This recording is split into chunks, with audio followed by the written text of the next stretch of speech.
Hi, it's Sandy Wyllie. Today we're going to do a little shadow work. Carl Jung's shadow work. Before I begin talking about it, I want to say two things. The first thing I want to say is an apology to one of my subscribers. I was saying Carl Jung's last name incorrectly. I was mispronouncing it. And instead of saying Carl Jung, I was saying Carl Jung, because he spells his last name J-U-N-G. So I was pronouncing the J as J instead of like a Y, yeah. So I want to thank you for bringing that to my attention. And I also want to apologize, of course, for not saying the great Carl Jung's name correctly, mispronouncing it. So it's Carl Jung. Now, the second thing that's new, because I am part of the YouTube Partner Program and I am monetized, is that I am now collecting tips.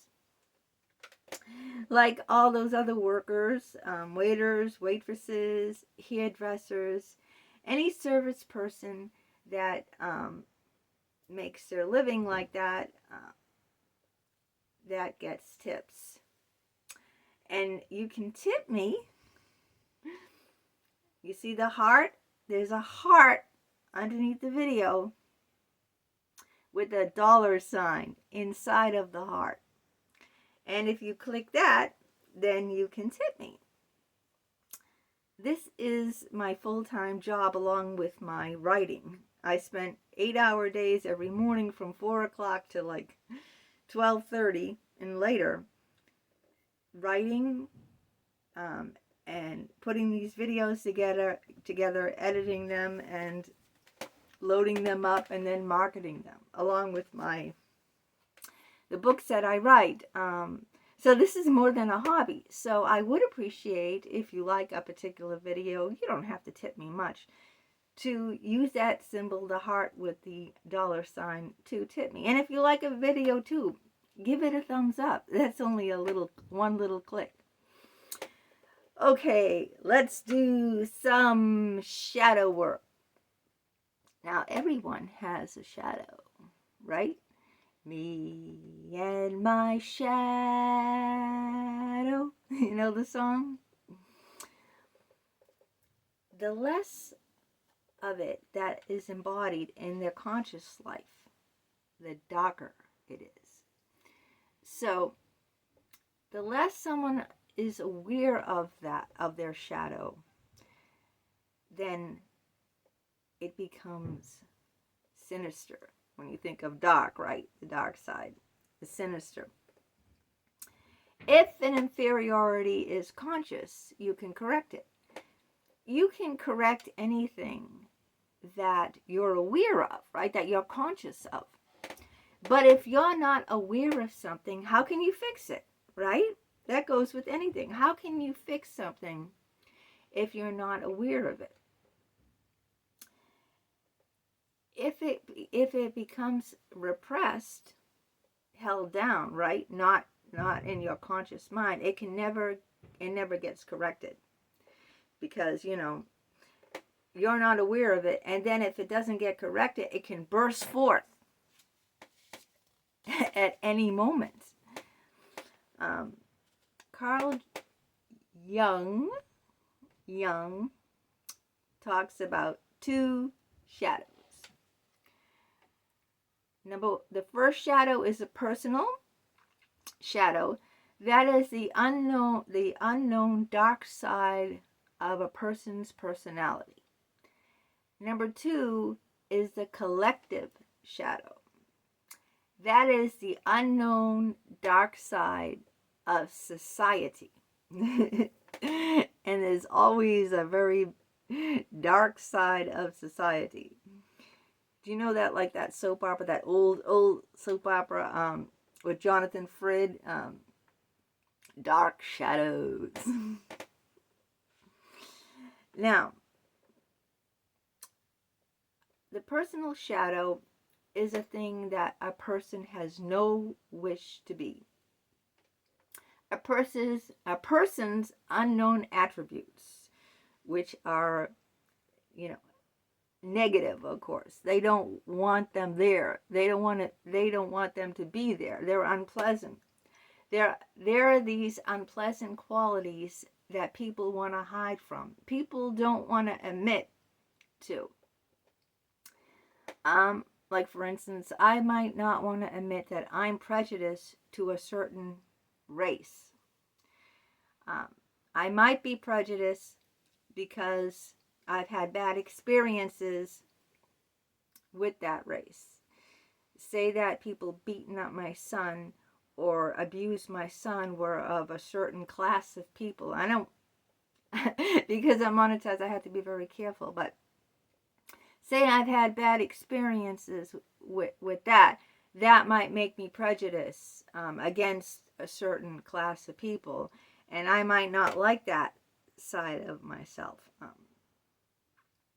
These are usually like inferiorities, weaknesses, socially unacceptable parts of ourselves.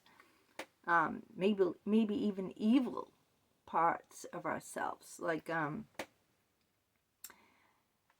I can't handle my temper. This has been true. So, and that is socially unacceptable. Like when I was younger, I just would, how Jung said, if you're not aware of these qualities, they can come forth in outbursts at any given time. So if I was not aware of my rage when I was much younger, and I would be violent. And one time in particular, I remember my best friend Julia in college. I was like 18 years old. And she was sitting next to me, and she was much bigger than me. And, compared to her, I was like a waif. I was like a feather light. And she had said something. I don't know what she said, but I got so enraged or whatever it was. I took my hand and I slapped her full across her face, and she just started to cry. I think she was in such shock. So I had repressed rage inside of me from my abusive childhood. I was severely beaten and tormented and abused by my mother, emotionally, physically, verbally abused. So I had repressed rage. That was my shadow part that I had no idea, and because it wasn't embodied in my consciousness, it bursts forth. This is what he's talking about, how it will burst forth, at these, these times when, it'll just come out, right? It always comes out in one way or another, believe me. And that's what he's trying to talk about here. What we despise in ourselves, we often project onto others. And I'll give you an example of this. People who are homophobic. Hope I can say that. I got to be able to talk here. I don't know what other ways to say. There have been studies, because I did do a little reading on this before I presented this video this morning. They said those people who are really homophobic often are homosexuals themselves, repressed homosexuals, meaning, they're not even aware that they are homosexuals. It's so repressed, but they project that on. You see what I'm saying? Or for instance, like if someone protests too much, the lady protests too much, it usually means because she's protesting, something in herself. Like a really quiet, shy person might protest someone who has a spunky and lively personality, because they wish that they had that. deep down, they hate their shyness. They hate their insecurity. So they might, you see what I'm saying? Or like projection, it could be like if a husband had a fight with his boss, right? And he comes home, his boss was angry at him, he had a big fight at work, and he comes home and he takes it out on his wife. And he yells at his wife that his wife is angry at him. You know how many times people who cheat tell their partner, their spouse, they blame them for cheating, even though they're the ones that are cheating, right? Like a husband blaming a wife, projecting onto a wife, I can't trust you. Let me see your phone. Let me check your Facebook. It's often those people who are jealous, insanely jealous, and want to check everything of their partners. They're the ones that are cheating. They're projecting their unfaithfulness onto their partner. You see how it is? Because a trusting person a person who is trustworthy will not act like that, will not need to check someone's phone, their partner's phone. They will not need to check their Facebook and to, interrogate them. Where were you? Who were you with? And you see, because they're trustworthy. But an untrustworthy person will project that onto their partner and interrogate them and check every detail, because they themselves are not trustworthy, so they're projecting. Now, the shadow isn't all bad, all right? The shadow has good qualities like instincts, insights, appropriate reactions to situations, and creative impulses. The artist in me is my shadow self. So he's saying that, the shadow has good parts. It's not all evil, right? But the shadow becomes hostile when it's ignored and misunderstood. Now, the worst thing of all, I think, I know for myself, is to be ignored and misunderstood. And believe me, all my life I've been ignored and misunderstood. I feel invisible, in fact. I feel horrible. I feel like, for instance, when I did those videos with no clothes on, I have to be careful what I say here, people really thought that I was easy. I was a loose woman, that I was a slut. But that was the furthest thing from what I was. I hated doing those videos. I hated, it was all an act anyway. I was getting, no satisfaction, like the song says, I don't get no satisfaction, like Mick Jagger says. My family was impoverished. We had no money for food. I was stealing food from the grocery stores at that time. And so someone would say, well, why didn't you get a job? Well, I didn't get a job because it was COVID. Everything was locked and shut down. Okay? There was no jobs to be gotten because they closed everything. You couldn't work anywhere, okay? Except from home.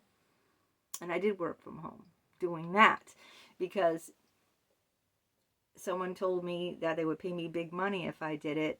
They told me how to do it, what groups to join, and I just, was desperate. But anyway,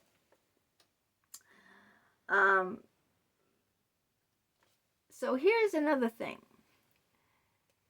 If you have a good quality, it can hit a snag by you thinking that that good quality is bad. Now, for instance, a good quality would be being assertive, standing up for yourself, like at work, standing up for yourself, telling your boss, I've worked hard all year, I put in extra hours, and I want a raise. But some people see that as being aggressive, a negative quality. Some people think that if you're assertive, you're aggressive. And being aggressive is always negative. See? So in that case, you won't speak up for yourself. And that's how it can hurt you. That's when it hits a snag. When Carl Jung says hitting a snag, that is when a good quality like being assertive, standing up for yourself, you see as negative, and you hold back, because you think that's aggressive. And you can hold back not just only at work, but in your personal relationships. You don't stick up for yourself. This is what Carl Jung says. Not to wage a war with the darkness, but bring the darkness into light. There is no light without shadow. I'll leave you with that today, and we've done some good shadow work, and we will continue with Carl Jung. There's no light without shadow. Take care.